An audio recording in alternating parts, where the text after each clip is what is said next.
موسیٰ علیہ السلام کے ہم زیادہ حقدار ہیں،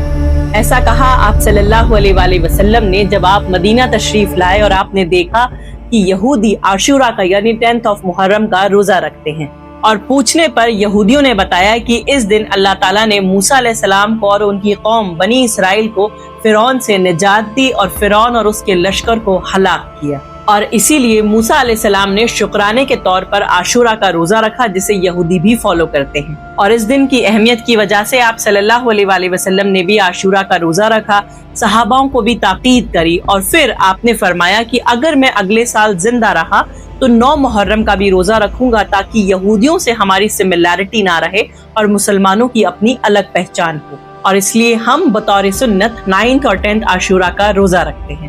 اب سمجھتے ہیں محرم کیا ہے۔ محرم یعنی اللہ کا مہینہ، یہ اسلامک کیلنڈر کا فرسٹ منتھ ہے اور اسلامک کیلنڈر کے 4 حرمت والے مہینوں میں سے ایک ہے۔ اللہ تعالیٰ نے ان مہینوں کے بارے میں قرآن میں فرمایا کہ بے شک اللہ کے نزدیک مہینوں کی تعداد 12 ہے اور ان میں سے یہ 4 حرمت والے مہینے ہیں، تو ان مہینوں میں اپنی جانوں پر ظلم نہ کرو، یعنی ان مہینوں میں خاص طور سے گناہوں سے، اللہ کی نافرمانی سے، فرض عبادت کی سستی سے، لوگوں کا حق مارنے سے بچنا چاہیے اور زیادہ سے زیادہ نیکی کرنی چاہیے، کیونکہ ان مہینوں میں کی گئی چھوٹی چھوٹی نیکیوں کا ثواب بھی ہمیں کئی گنا ملٹی پلائی ہو کر ملتا ہے۔ اور آپ صلی اللہ علیہ وآلہ وسلم نے فرمایا کہ اللہ کے نزدیک رمضان کے بعد سب سے خاص روزے محرم کے ہیں، اور اس مہینے کی سب سے خاص تاریخ ہے عاشورہ یعنی 10 محرم۔ اس دن کچھ ایسے واقعات پیش ہوئے جو بطور مسلمان ہم سب کو پتہ ہونے چاہیے۔ ان میں سے پہلا ہے موسیٰ علیہ السلام اور ان کی قوم کو فرعون سے نجات کا ملنا۔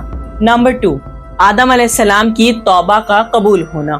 نمبر 3، نوح علیہ السلام کی کشتی کو پانی کا زلزلہ تھمنے کے بعد جودی نامک پہاڑ پر کنارہ ملنا۔ نمبر 4، یونس علیہ السلام کو مچھلی کے پیٹ سے نجات ملنا۔ نمبر 5، یہ واقعہ ہم کیسے بھول سکتے ہیں، اس دن امام حسین رضی اللہ عنہ نے کربلا کے میدان میں دین اسلام کی حفاظت کے لیے اپنی جان قربان کر کے شہادت کا عظیم مرتبہ حاصل کیا۔ اب اس امپورٹنٹ انفارمیشن کو زیادہ سے زیادہ لوگوں کے ساتھ شیئر کریں تاکہ سبھی محرم کی فضیلت کے بارے میں جان سکیں۔